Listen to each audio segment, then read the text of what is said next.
सत श्री अकाल। तुसीं देख रहे हो पंजाब मेल यूएसए टीवी। मेरा नाम जतिंदर सिंह खैरा और प्रोग्राम है पंजाब चर्चा।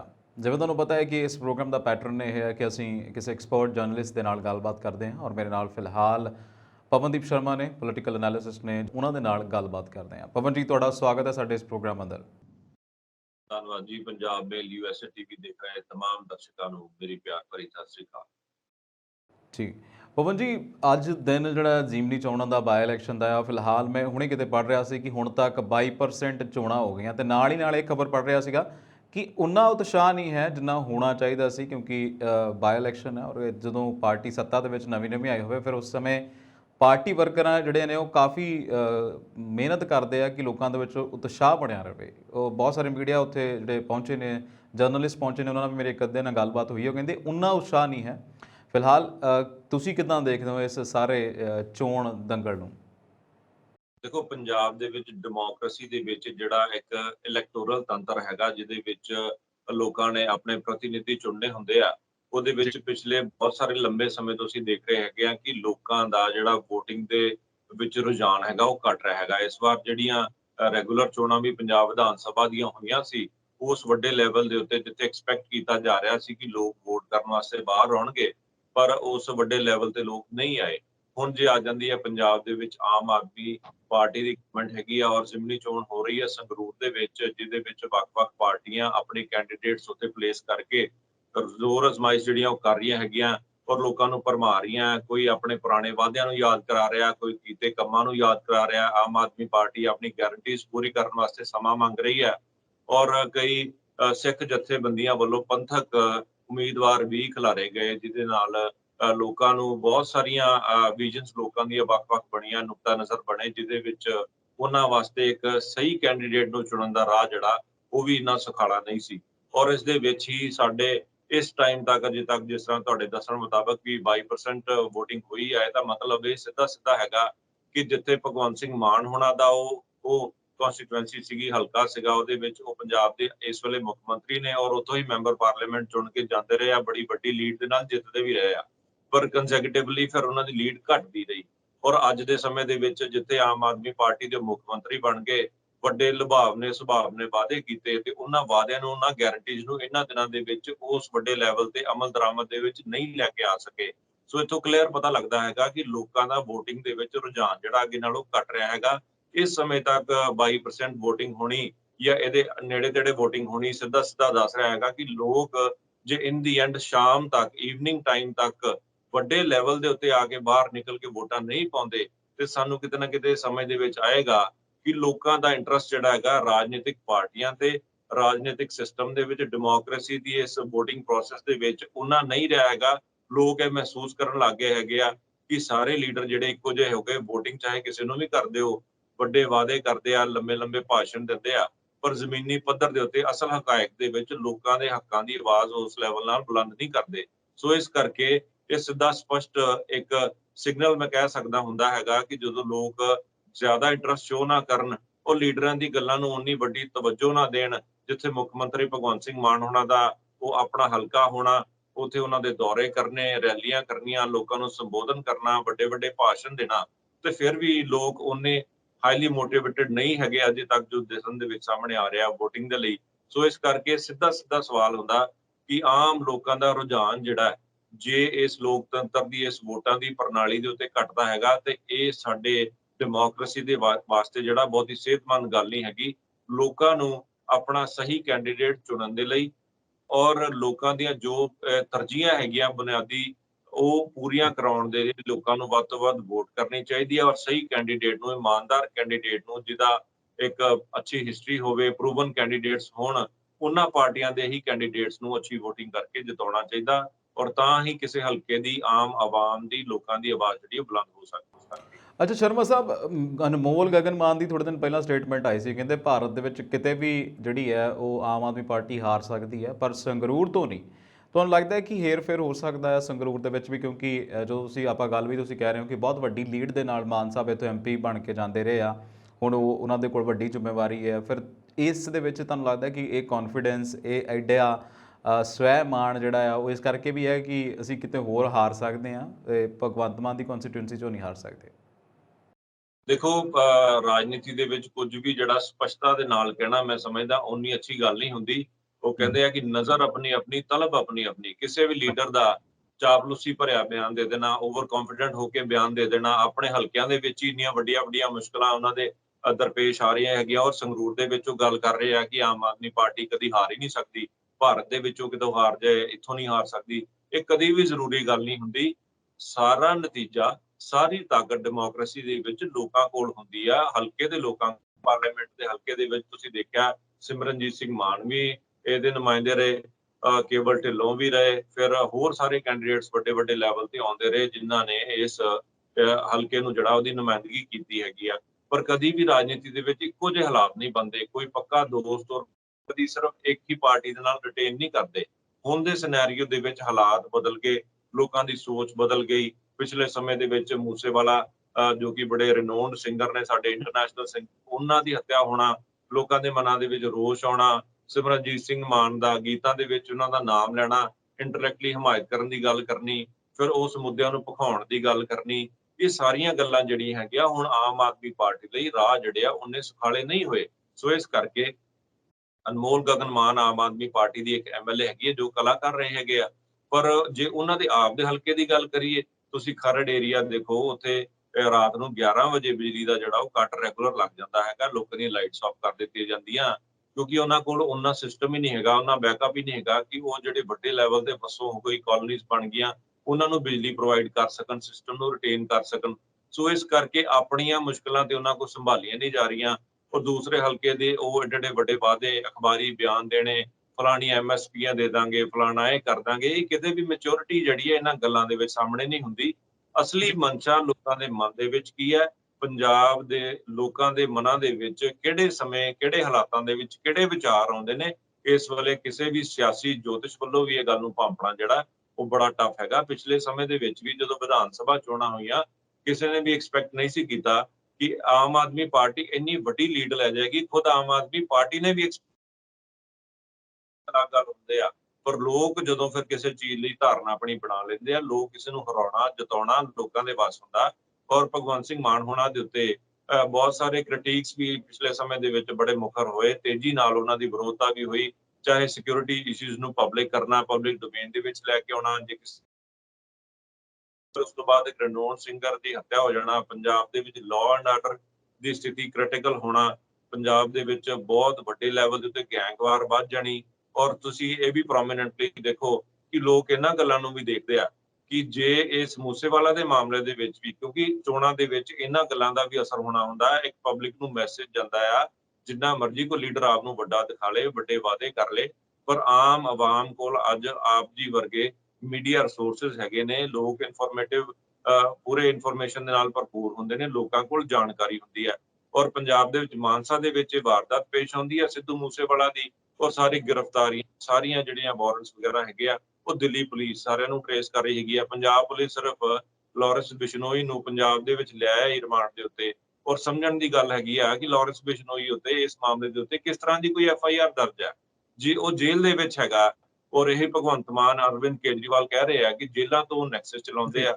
ਪਹਿਲੀ ਤਾਂ ਗੱਲ ਇਹ ਹੈ ਕਿ ਜੇਲ੍ਹਾਂ ਤੇ ਇਹਨਾਂ ਦੀ ਪਾਰਟੀ ਦੇ ਅੰਡਰ ਹੀ ਨੇ ਦਿੱਲੀ ਦੇ ਵਿੱਚ, ਔਰ ਉਸ ਤੋਂ ਬਾਅਦ ਪੰਜਾਬ ਦੇ ਵਿੱਚ ਹੀ ਇਦਾਂ ਦੇ ਆ ਕੇ ਬਿਆਨ ਦਿੰਦੇ ਨੇ ਕਿ ਬਿਸ਼ਨੋਈ ਨੂੰ ਅਸੀਂ ਰਿਮਾਂਡ ਤੇ ਲਾਏ। ਔਰ ਜੇ ਉਹ ਜੇਲ੍ਹਾਂ ਦੇ ਵਿੱਚੋਂ ਕੋਈ ਇਦਾਂ ਦੀ ਕਾਰਵਾਈ ਨੂੰ ਅੰਜਾਮ ਦੇ ਰਿਹਾ, ਕੋਈ ਨੈਕਸਸ ਚਲਾ ਰਿਹਾ, ਤੇ ਉਹਦੀ ਅਕਾਊਂਟੇਬਿਲਿਟੀ, ਉਹਦੀ ਜਵਾਬਦੇਹੀ ਜਿਹੜੀ ਆ ਉਸ ਜੇਲਰ ਦੀ ਵੀ ਬਣਦੀ ਆ, ਪ੍ਰਸ਼ਾਸਨ ਦੀ ਵੀ ਬਣਦੀ ਆ, ਦਿੱਲੀ ਸਰਕਾਰ ਦੀ ਵੀ ਬਣਦੀ ਆ। ਜੇ ਉਹਨਾਂ ਨੂੰ ਕਿਸੇ ਨੂੰ ਵਿੱਚ ਇਸ ਦੇ ਵਿੱਚ ਨੋਮੀਨੇਟ ਨਹੀਂ ਕੀਤਾ ਗਿਆ, ਕਿਸੇ ਤੇ ਜੇਲਰ ਤੇ ਮੁਕੱਦਮਾ ਨਹੀਂ ਦਰਜ ਕੀਤਾ ਗਿਆ, ਤੇ ਇਹ ਕਿੱਦਾਂ ਵੈਰੀਫਾਈ ਹੋਏਗਾ ਕਿ ਅੰਦਰ ਉਹ ਫੋਨ ਚਲਾ ਰਿਹਾ ਸੀ ਕਿ ਨਹੀਂ ਚਲਾ ਰਿਹਾ ਸੀ? ਇਹ ਚੀਜ਼ਾਂ ਕੋਰਟ ਦੇ ਵਿੱਚ ਐਸਟੈਬਲਿਸ਼ ਨਹੀਂ ਹੋਣਗੀਆਂ। ਸੋ ਇਸ ਤਰੀਕੇ ਨਾਲ ਇਸੇ ਤਹਿਤ ਹੀ ਤੇ ਫਿਰ ਵੱਡੇ ਵੱਡੇ ਗੈਂਗਸਟਰ ਜਿਹੜੇ ਆ ਆਮ ਕੇਸਾਂ ਦੇ ਵਿੱਚੋਂ ਬਰੀ ਵੀ ਹੋ ਜਾਂਦੇ ਆ।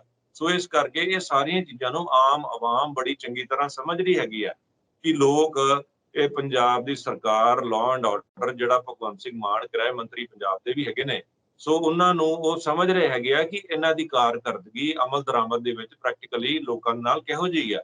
ਸੋ ਇਹਨਾਂ ਗੱਲਾਂ ਦਾ ਵੀ ਬੜਾ ਵੱਡਾ ਇਫੈਕਟ ਜਿਹੜਾ ਆ ਉਸ ਹਲਕੇ ਦੀ VOTING ਪ੍ਰੋਸੈਸ ਦੇ ਉੱਤੇ ਪੈਣਾ ਹੈਗਾ। ਸਿਮਰਨਜੀਤ ਸਿੰਘ ਮਾਨ ਵੀ ਬੜਾ ਟਫ ਕੰਪੀਟੀਸ਼ਨ ਦੇ ਰਹੇ ਹੈਗੇ।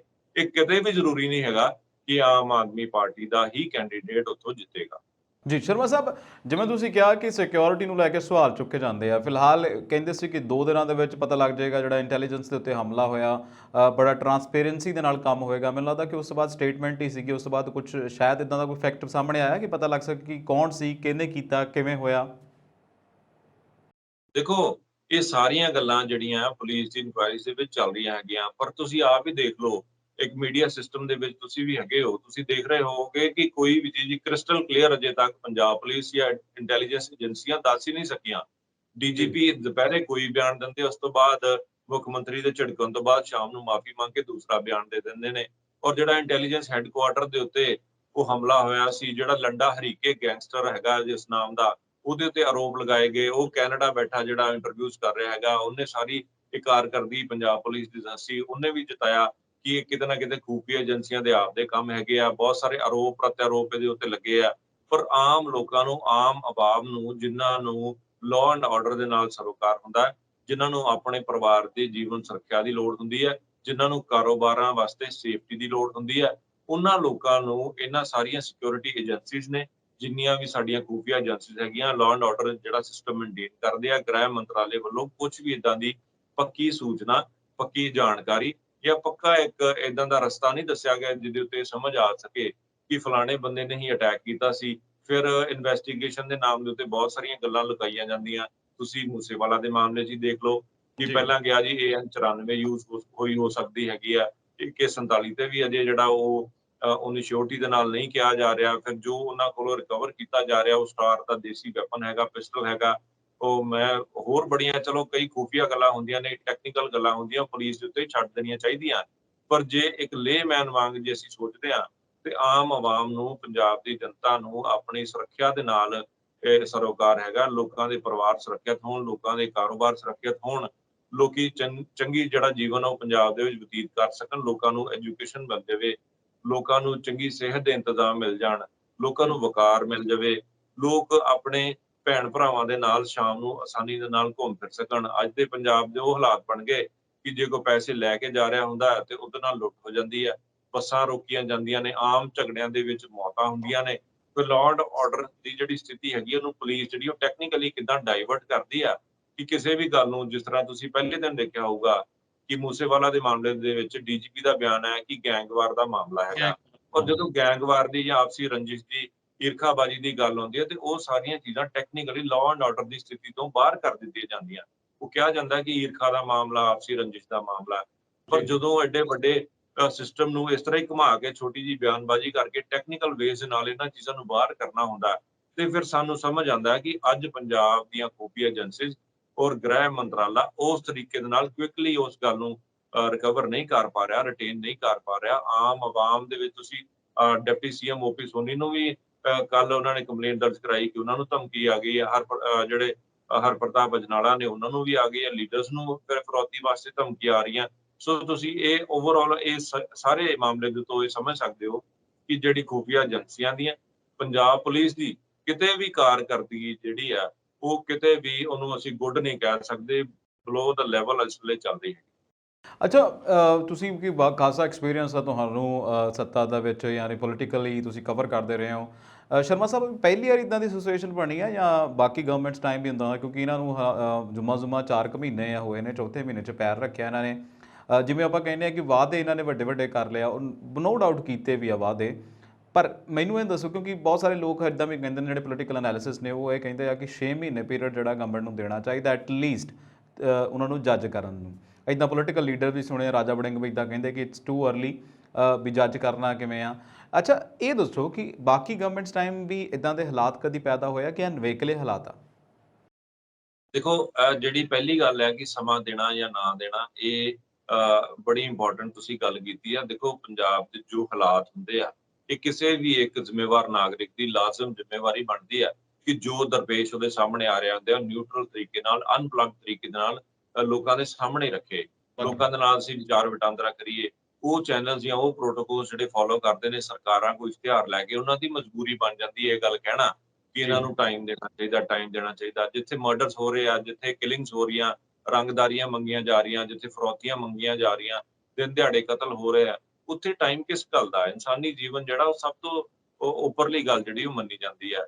ਔਰ ਉਸ ਤੋਂ ਬਾਅਦ ਜਿਹੜੀ ਹੋਰ ਵੀ ਸਰਕਾਰਾਂ ਦੀ ਅਸੀਂ ਗੱਲ ਕੀਤੀ ਹੈ, ਜਦੋਂ ਸਰਕਾਰ ਬਣਦੀ ਹੈਗੀ ਹੈ ਉਹਦੇ ਵਿੱਚ ਕਿਹੜੇ-ਕਿਹੜੇ ਲੋਕ right man for right job ਵਾਸਤੇ ਹੋਣੇ ਚਾਹੀਦੇ ਆ, ਕਿਹੜੇ ਲੋਕ ਐਕਸਪੀਰੀਅੰਸਡ ਹੈਗੇ, ਕਿਹੜੇ ਲੋਕ ਇਹਨਾਂ ਚੀਜ਼ਾਂ ਨੂੰ ਹੈਂਡਲ ਕਰ ਸਕਦੇ ਆ, ਉਹਨੇ ਕੈਪੇਬਲ ਹੈਗੇ ਆ, ਕੀ ਉਹਨਾਂ ਦਾ ਆਈਕਿਊ ਉਸ ਲੈਵਲ ਦਾ ਹੈਗਾ। ਤੁਸੀਂ ਪਿਛਲੇ ਸਮੇਂ ਦੇ ਵਿੱਚ ਦੇਖਿਆ ਕਿ ਇੱਕ ਮਿਨਿਸਟਰ ਜਿਹੜਾ ਆਪਣੀ ਵੀਡੀਓ ਬਣਵਾ ਰਿਹਾ ਸੀ ਕਾਰ ਦੇ ਉੱਤੇ ਖੜ ਕੇ, ਨਾਲ ਗਾਰਡਸ ਜਿਹੜੇ ਬਿਠਾ ਕੇ, ਸਕਾਟ ਗੱਡੀਆਂ ਲੈ ਕੇ, ਫਿਰ ਉਹਦਾ ਆਈਕਿਊ ਦੇਖ ਲਓ, ਕਹਿ ਰਿਹਾ ਜੀ ਮੇਰੀ ਜੀ ਇਲੈਕਸ਼ਨ ਵੇਲੇ ਦੀ ਹੈਗੀ ਆ, ਜਦਕਿ ਉਹ ਜਾਂ ਹਾਈਵੇ ਤੇ ਰਿਹਾ ਔਰ ਗਰਮੀਆਂ ਦੇ ਕੱਪੜੇ ਪਾ ਕੇ ਫਿਰ ਰਿਹਾ।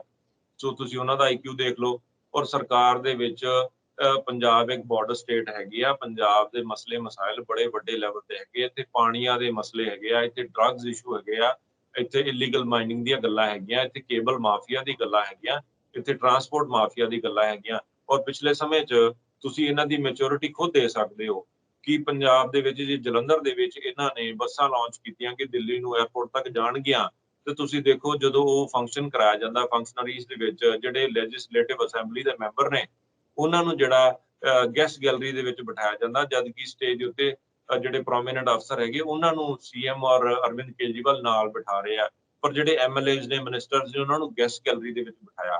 ਉਹ ਤੁਸੀਂ ਬੜੀ ਸਾਦੀ ਗੱਲ ਤੋਂ ਇਹ ਸਮਝ ਲਓ ਕਿ ਇਹਨਾਂ ਲੋਕਾਂ ਦਾ ਮੈਂਟਲ ਆਈਕਿਊ ਕੀ ਹੋਏਗਾ, ਸੋਚ ਕਿੰਨੀ ਮੈਂ ਸਮਝਦਾ ਇਮੈਚੁਰ ਹੋਊਗੀ ਕਿ ਐਮਐਲਏਜ਼ ਦਾ ਜਿਹੜਾ ਪ੍ਰੈਸੀਡੈਂਸ ਆਫ ਆਰਡਰ ਜਿਹੜਾ ਸਟੇਟ ਦਾ ਹੈਗਾ, ਪੰਜਾਬ ਦਾ ਹੈਗਾ, ਐਮਐਲਏ ਔਰ ਐਮਪੀ ਜਿਹੜੇ ਲਗਭਗ 23ਵੇਂ ਨੰਬਰ ਤੇ ਆਉਂਦੇ ਆ, ਔਰ ਉਹਨਾਂ ਦਾ ਆਰਡਰ ਆਫ ਪ੍ਰੈਸੀਡੈਂਸ ਜਿਹੜਾ ਉਹ ਚੀਫ ਸੈਕਟਰੀ ਨਾਲੋਂ ਵੀ ਉੱਚਾ ਹੁੰਦਾ, ਇੱਕ ਉਹਨਾਂ ਦਾ ਪ੍ਰੋਟੋਕੋਲ ਹੁੰਦਾ।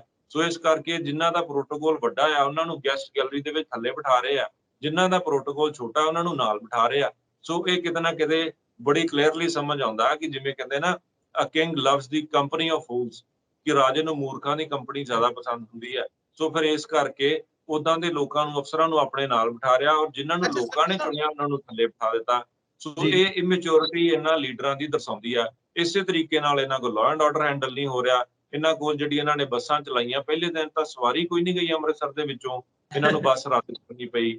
ਸੋ ਇਹ ਸਾਰੀਆਂ ਗੱਲਾਂ ਜਿਹੜੀਆਂ ਕਿਤੇ ਨਾ ਕਿਤੇ ਇਹਨਾਂ ਦੀ ਇਮੈਚੁਰਿਟੀ ਦਰਸਾਉਂਦੀਆਂ।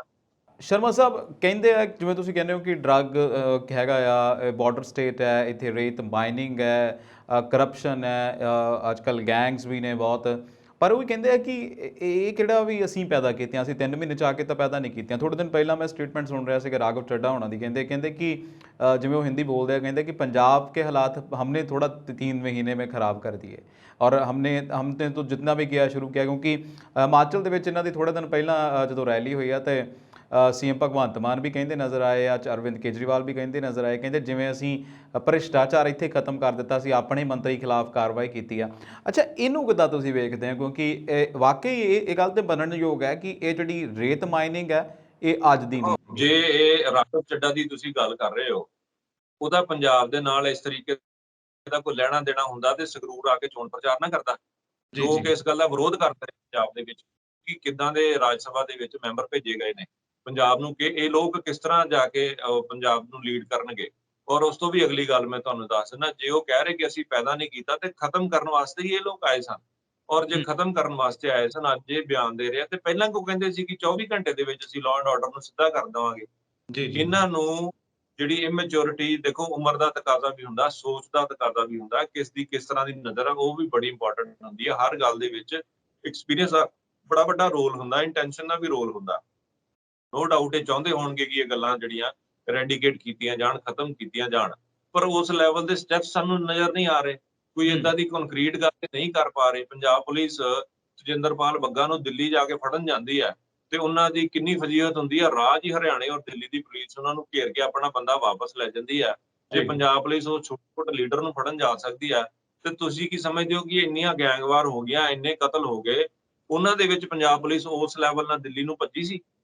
ਪੰਜਾਬ ਪੁਲਿਸ ਉਸ ਸਿੰਸੀਅਰਿਟੀ ਦੇ ਵਿੱਚ ਚੱਲੀ ਨਹੀਂ, ਸਗੋਂ ਇਹ ਇੱਕ ਮੈਂ ਸਮਝਦਾ ਕਿ ਜਿਵੇਂ ਇੱਕ ਟੌਏ ਹੁੰਦਾ, ਅਰਵਿੰਦ ਕੇਜਰੀਵਾਲ, ਰਾਘਵ ਚੱਡਾ, ਇਹਨਾਂ ਨੂੰ ਆਪਣੀ ਹੀ ਫੋਰਸ ਸਮਝ ਕੇ ਅਸੀਂ ਦੇਖ ਪਾ ਰਹੇ ਹਾਂ ਕਿ ਅਰਵਿੰਦ ਕੇਜਰੀਵਾਲ ਪੰਜਾਬ ਦੇ ਵਿੱਚ ਕਿਸ ਤਰੀਕੇ ਨਾਲ ਇੰਟਰਫੇਅਰ ਕਰ ਰਹੇ ਆ, ਭਗਵੰਤ ਮਾਨ ਦਾ ਔਨ ਗਰਾਊਂਡ ਕੀ ਪੋਜੀਸ਼ਨ ਹੈਗੀ ਆ, ਅਸੀਂ ਸਾਰੀਆਂ ਚੀਜ਼ਾਂ ਦੇਖ ਰਹੇ ਹੈਗੇ ਆ। ਜੇ ਉਹਨਾਂ ਦਾ ਕਹਿਣਾ ਹੈਗਾ ਕਿ ਉਹਨਾਂ ਨੇ ਪੈਦਾ ਨਹੀਂ ਕੀਤੇ, ਪਰ ਖਤਮ ਕਰਨ ਦੀ ਹੁਣ ਉਹਨਾਂ ਦੀ ਡਿਊਟੀ ਹੈਗੀ ਆ, ਖਤਮ ਵੀ ਇੱਕਦਮ ਨਹੀਂ ਹੋ ਜਾਣੇ, ਪਰ ਉਹ ਸਟੈਪਸ ਤਾਂ ਨਜ਼ਰ ਆਉਣ, ਉਹ ਗੱਲਾਂ ਦੇ ਨਜ਼ਰ ਆਉਣ ਜਿਹੜੀਆਂ ਕੰਕਰੀਟ ਹੋਣ, ਲੋਕਾਂ ਨੂੰ ਦਿਸੇ ਕਿ ਇਹ ਚੀਜ਼ ਲੈ ਰਹੇ ਆ, ਅੱਜ ਨਹੀਂ ਕੱਲ ਨਹੀਂ, ਆਉਣ ਵਾਲੇ ਸਮੇਂ ਦੇ ਵਿੱਚ ਇਹ ਹਾਲਾਤ ਠੀਕ ਹੋ ਜਾਣਗੇ।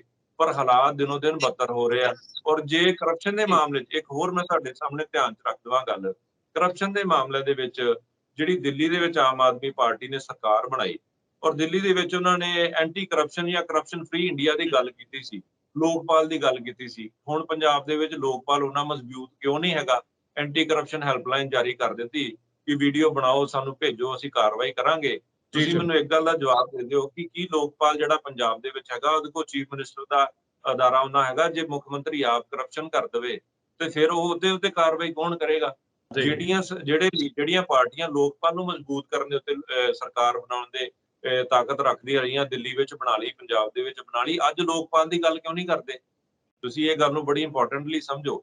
ਸੋ ਇਸ ਕਰਕੇ ਇਹ ਸਾਰੀਆਂ ਗੱਲਾਂ ਕਹਿਣ ਨੂੰ ਹੁੰਦੀਆਂ ਔਰ ਜੀ ਇੱਕ ਗੱਲ ਇਹ ਵੀ ਗੱਲ ਹੈ ਕਿ ਜਦੋਂ ਅਸੀਂ ਗੱਲ ਕਰਦੇ ਹਾਂ ਹੁਣ ਉਹ ਕਹਿੰਦੇ ਕਿ ਅਸੀਂ ਤਾਂ ਆਪਣੇ ਲੀਡਰਾਂ ਦੇ ਉੱਤੇ ਕਾਰਵਾਈ ਕਰ ਦਿੱਤੀ, ਅਸੀਂ ਡਾਕਟਰ ਵਿਜੇ ਸਿੰਗਲਾ ਦੇ ਉੱਤੇ ਕਾਰਵਾਈ ਕਰ ਦਿੱਤੀ ਆ, IAS ਆਫੀਸਰ ਦੇ ਉੱਤੇ ਕਾਰਵਾਈ ਹੋਈ ਆ ਔਰ ਬਹੁਤ ਹਰਜੋਤ ਬੈਂਸ ਹੁਣੀ ਕਹਿੰਦੇ ਆ ਜੀ ਹੁਣ ਅਸੀਂ ਮਾਈਨਿੰਗ ਦੇ ਉੱਤੇ ਵੀ ਠੱਲ ਪਾ ਲਈ ਆ। ਤੁਸੀਂ ਦੇਖੋ ਉਦਣ ਉਹ ਕਹਿੰਦੇ ਜੀ ਕਿੰਨੀਆਂ ਕੁ ਖਬਰਾਂ ਤੁਹਾਡੇ ਸਾਹਮਣੇ ਆਉਂਦੀਆਂ ਆ, ਹਾਲਾਂਕਿ 2-3 ਆਈਆਂ ਵੀ ਪਰ ਉਸ ਤੋਂ ਬਾਅਦ ਉਹ ਕਹਿੰਦੇ ਕਿੰਨੀਆਂ ਕੁ ਖਬਰਾਂ ਸਾਹਮਣੇ ਆਉਂਦੀਆਂ। ਫਿਰ ਉਹ ਕਹਿੰਦੇ ਕਿ ਦਿੱਲੀ ਜਿਹੜੀ ਆ ਲੋਕਾਂ ਦਾ ਪੈਸਾ ਲੋਕਾਂ ਲਈ ਚਲਾ ਗਿਆ। ਇਹ ਸਾਰੇ ਫੈਕਟਸ ਵੀ ਜਿਹੜੇ ਨੇ ਉਹ ਉਹਨਾਂ ਦੇ ਉੱਤੇ ਵੀ ਥੋੜਾ ਜਿਹਾ ਆਪਾਂ ਮੈਨੂੰ ਲੱਗਦਾ ਡਿਸਕਸ ਕਰ ਲਈਏ ਕਿਉਂਕਿ ਉਹ ਮੰਨਦੇ ਨੇ ਕਿ ਅਸੀਂ ਕਰ ਲਈਏ। ਇੰਪੋਰਟੈਂਟ ਗੱਲ ਹੈਗੀ ਆ। ਜੇ ਹੈਲਥ ਮਿਨਿਸਟਰ ਦੀ ਗੱਲ ਕਰੇ ਸਿੰਗਲਾ ਹੋਣਾ ਦੀ, ਤੁਸੀਂ ਇਹ ਦੇਖੋ ਉਹਦੇ ਵਿੱਚ ਵੀ ਕਿੰਨਾ ਇਮੈਚੋਰਿਟੀ ਨਾ, ਮੇਰੀ ਨਜ਼ਰ ਦੇ ਵਿੱਚ ਬੜੀ ਇਮੈਚੋਰਿਟੀ ਆ ਉਹਨਾਂ ਨੂੰ ਕਿਸ ਤਰੀਕੇ ਨਾਲ ਫੜਿਆ ਗਿਆ। ਦੇਖੋ ਇੱਕ ਡਿਕੋਰਮ ਹੁੰਦਾ ਹੈ, ਇੱਕ ਤਰੀਕਾਕਾਰ ਹੁੰਦਾ ਹੈ, ਇੱਕ ਪੱਕਾ ਹੱਥ ਪਾਉਣ ਦਾ ਇੱਕ ਤਰੀਕਾ ਹੁੰਦਾ ਹੈ। ਮੁੱਖ ਮੰਤਰੀ ਨੇ ਕਿਹਾ ਕਿ ਮੇਰੇ ਕੋਲ ਉਹਨਾਂ ਦੀ ਆਡੀਓ ਆਈ ਜਿਹੜੀ ਕਿ ਸਾਰਵਜਨਿਕ ਨਹੀਂ ਹੋਈ, ਪਬਲਿਕ ਡੋਮੇਨ ਦੇ ਵਿੱਚ ਨਹੀਂ ਆਈ। ਉਹਨਾਂ ਨੇ ਕਿਹਾ ਮੈਂ ਉਹਨਾਂ ਨੂੰ ਬੁਲਾ ਕੇ ਪੁੱਛਿਆ, ਉਹਨਾਂ ਨੇ ਇਹ ਗੱਲ ਮੰਨੀ ਹੈ। ਉਸ ਤੋਂ ਬਾਅਦ ਉਹਨਾਂ ਦੀ ਗ੍ਰਿਫਤਾਰੀ ਕੀਤੀ ਗਈ, ਆਰਡਰ ਕੀਤੇ ਗਏ FIR ਦਰਜ ਕਰਨ ਦੇ। ਜਦੋਂ ਤੁਸੀਂ ਇੱਕ ਤਰੀਕਾਕਾਰ ਹੁੰਦਾ, ਜਦੋਂ ਵਿਜੀਲੈਂਸ ਡਿਪਾਰਟਮੈਂਟ ਕਿਸੇ ਨੂੰ ਫੜਦਾ ਹੈਗਾ, ਰੈੱਡ ਹੈਂਡਡ ਫੜਦਾ, ਪਾਊਡਰ ਲਗਾ ਕੇ ਨੋਟਾਂ ਦੇ ਉੱਤੇ ਉਹਨਾਂ ਨੂੰ ਫੜਾਏ ਜਾਂਦੇ ਆ, ਫੈਲਨ ਫਿਨੋਲ ਪਾਊਡਰ ਹੁੰਦਾ, ਫਿਰ ਉਹ ਰੰਗ ਬਦਲਦਾ, ਫਿਰ ਪਤਾ ਲੱਗਦਾ ਹੈ, ਸਬੂਤ ਬਣਦੇ ਆ ਕਿ ਇਸ ਬੰਦੇ ਨੇ ਪੈਸੇ ਫੜੇ। ਜਦੋਂ ਸਿੰਗਲਾ ਦੇ ਮਾਮਲੇ ਦੇ ਵਿੱਚ ਪੇਮੈਂਟ ਦਿੱਤੀ ਨਹੀਂ ਗਈ, ਪੇਮੈਂਟ ਲਈ ਨਹੀਂ ਗਈ, ਤੇ ਫਿਰ ਕੋਰਟ ਦੇ ਵਿੱਚ ਉਹ ਕਿੱਦਾਂ ਐਸਟੈਬਲਿਸ਼ ਹੋਊਗਾ ਕਿ ਇਸਨੇ ਰਿਸ਼ਵਤ ਲੈ ਲਈ? ਇੱਕ ਇਲਜ਼ਾਮ ਤਰਾਸ਼ੀ ਕਰਨੀ, ਗੱਲ ਕਰਨੀ, CM ਵੱਲੋਂ FIR ਦਰਜ ਕਰਾ ਦੇਣੀ, ਉਹ ਠੀਕ ਸਮਝ ਆਉਂਦਾ ਕਿ ਉਹਦਾ ਪ੍ਰਚਾਰ ਪ੍ਰਸਾਰ ਬੜਾ ਹੋਇਆ ਕਿ ਮੁੱਖ ਮੰਤਰੀ ਨੇ ਇਹ FIR ਦਰਜ ਕਰਾ ਦਿੱਤੀ ਜੀ, ਦੇਖੋ ਕਿੰਨੇ ਸਖਤ ਹੈਗੇ ਨੇ। ਜੇ ਉਹਨਾਂ ਨੂੰ ਪਤਾ ਲੱਗ ਰਿਹਾ ਸੀ ਕਿ ਉਹ ਕਮਿਸ਼ਨ ਮੰਗ ਰਹੇ ਨੇ, ਉਹਨਾਂ ਨੂੰ ਕਮਿਸ਼ਨ ਨੂੰ ਦਵਾ ਕੇ ਰੈੱਡ ਹੈਂਡਡ ਕਿਉਂ ਨਹੀਂ ਫੜਿਆ ਗਿਆ? ਪੱਕੇ ਮਜ਼ਬੂਤ ਸਬੂਤਾਂ ਦੇ ਨਾਲ ਕਿਉਂ ਨਹੀਂ ਫੜਿਆ ਗਿਆ ਤਾਂ ਕਿ ਉਹ ਸਾਰੀ ਜ਼ਿੰਦਗੀ ਬਾਹਰ ਨਾ ਆਉਂਦੇ? ਫਿਰ ਜੇ ਹੁਣ ਟ੍ਰਾਂਜੈਕਸ਼ਨ ਪੈਸੇ ਦੀ ਹੋਈ ਨਹੀਂ, ਲੈਣ ਦੇਣ ਹੋਇਆ ਨਹੀਂ, ਗੱਲ ਦੇ ਉੱਤੇ ਹੀ ਪਰਚਾ ਦਰਜ ਕਰ ਦਿੱਤਾ ਗਿਆ, ਕੋਰਟ ਦੇ ਵਿੱਚ ਕੱਲ ਨੂੰ ਜ਼ਮਾਨਤ ਮਿਲਦੀ ਆ, ਲੰਬਾ ਕੇਸ ਚੱਲਦਾ ਤੇ ਉਹ ਕੋਰਟ ਦੇ ਵਿੱਚ ਬਰੀ ਹੋ ਜਾਂਦੇ ਆ, ਤੇ ਫਿਰ ਇਹਦਾ ਮਤਲਬ ਕੀ ਸਮਝਿਆ ਜਾਵੇ ਕਿ ਫਿਰ ਉਹਨਾਂ ਨੇ ਇਹ ਗੱਲ ਨਹੀਂ ਸੀ ਕੀਤੀ? ਸੋ ਇਹ ਸਾਰਾ ਮੇਰੀ ਨਜ਼ਰ ਦੇ ਵਿੱਚ ਇਹ ਗੱਲ ਆਉਂਦੀ ਆ ਕਿ ਇਹਨਾਂ ਲੀਡਰਸ ਨੂੰ ਜਦੋਂ ਸਾਰੀਆਂ ਚੀਜ਼ਾਂ ਮੀਡੀਆ ਦੇ ਵਿੱਚ ਲਿਆ ਕੇ, ਡੋਮੇਨ ਦੇ ਵਿੱਚ ਲਿਆ ਕੇ ਫਟਾਫਟ ਵਾਈ ਖੱਟਣ ਦੀ ਲੋੜ ਪੈਂਦੀ ਆ। ਜਦੋਂ ਲੋਕ ਸਭਾ ਦੀਆਂ ਚੋਣਾਂ, ਜ਼ਿਮਨੀ ਚੋਣ ਆ ਗਈ, ਇਦਾਂ ਦੀਆਂ ਗੱਲਾਂ ਜਦੋਂ ਦੇਖਦੇ ਆ ਫਿਰ ਫਟਾਫਟ ਡਿਸੀਜਨ ਲੈਂਦੇ ਆ, ਕਾਹਲ ਦੇ ਵਿੱਚ ਡਿਸੀਜਨ ਲੈਂਦੇ ਆ। ਤੁਸੀਂ ਇੱਕ ਗੱਲ ਨੂੰ ਬੜੀ ਪ੍ਰੋਮੀਨੈਂਟਲੀ ਸਮਝੋਗੇ ਕਿ ਜੇ ਟ੍ਰਾਂਜੈਕਸ਼ਨ ਹੋਈ ਨਹੀਂ, ਪੈਸੇ ਦਾ ਲੈਣ ਦੇਣ ਹੋਇਆ ਨਹੀਂ, ਤੇ ਕਰਪਸ਼ਨ ਕਿਸ ਗੱਲ ਦੀ? ਕੋਰਟ ਇਨ ਦੀ ਐਂਡ ਕਿਸ ਗੱਲ ਤੋਂ ਉਹਨਾਂ ਨੂੰ ਐਸਟੈਬਲਿਸ਼ ਕਰੇਗੀ ਕਿ ਉਹ ਦੋਸ਼ੀ ਨੇ? ਆਡੀਓ ਤੇ ਉਨੀ ਵੈਲਿਡ ਕੋਰਟਸ ਦੇ ਵਿੱਚ ਮੰਨੀਆਂ ਨਹੀਂ ਜਾਂਦੀਆਂ। ਸੋ ਇਸ ਕਰਕੇ ਜੇ ਉਹ ਬਰੀ ਹੋ ਜਾਂਦੇ ਨੇ, ਕੱਲ ਨੂੰ ਉਹ ਕਲੀਨ ਚਿਟ ਮਿਲਦੀ ਹੈ ਤੇ ਉਹ ਇਸ ਗੱਲ ਨੂੰ ਕਹਿਣਗੇ ਕਿ ਮੈਂ ਸਾਫ਼ ਸੁਥਰਾ ਪਾਕ ਬਾਹਰ ਆ ਗਿਆ, ਮੈਨੂੰ ਕੋਰਟ ਨੇ ਬਰੀ ਕੀਤਾ, ਮੈਂ ਦੋਸ਼ੀ ਨਹੀਂ ਹੈਗਾ। ਸੋ ਇਸ ਕਰਕੇ ਪਰ ਜੇ ਉਹ ਟ੍ਰਾਂਜੈਕਸ਼ਨ ਹੁੰਦੀ ਰੈੱਡ ਹੈਂਡਡ, ਉਹਨਾਂ ਨੂੰ ਫੜਿਆ ਜਾਂਦਾ, ਸਬੂਤ ਦੇ ਤੌਰ ਦੇ ਉੱਤੇ ਉਹ ਪੈਸੇ ਸਾਹਮਣੇ ਕੀਤੇ ਜਾਂਦੇ, ਰੰਗੇ ਹੱਥੀ ਫੜਿਆ ਜਾਂਦਾ, ਤੇ ਫਿਰ ਉਹ ਕਦੀ ਵੀ ਇਸ ਤਰੀਕੇ ਨਾਲ ਬਰੀ ਨਹੀਂ ਸੀ ਹੋ ਸਕਦੇ।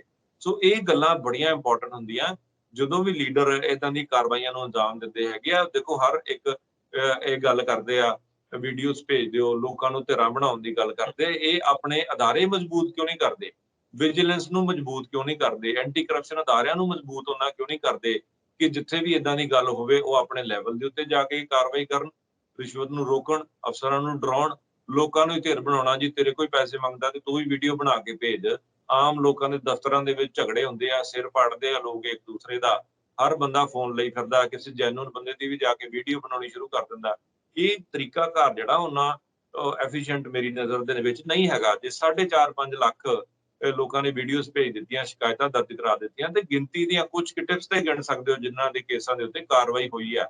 ਔਰ ਇਹ ਕਿੱਥੋਂ ਪੱਕਾ ਸਾਬਤ ਹੁੰਦਾ ਕਿ ਇਹ ਸਾਰੀਆਂ ਗੱਲਾਂ ਕੱਲ ਨੂੰ ਕੋਰਟ ਦੇ ਵਿੱਚ ਵੀਡੀਓ ਪ੍ਰੂਫਸ ਹੋਣ, ਆਡੀਓ ਪ੍ਰੂਫਸ ਹੋਣ, ਇਹ ਐਸਟੈਬਲਿਸ਼ ਹੋ ਜਾਣਗੀਆਂ।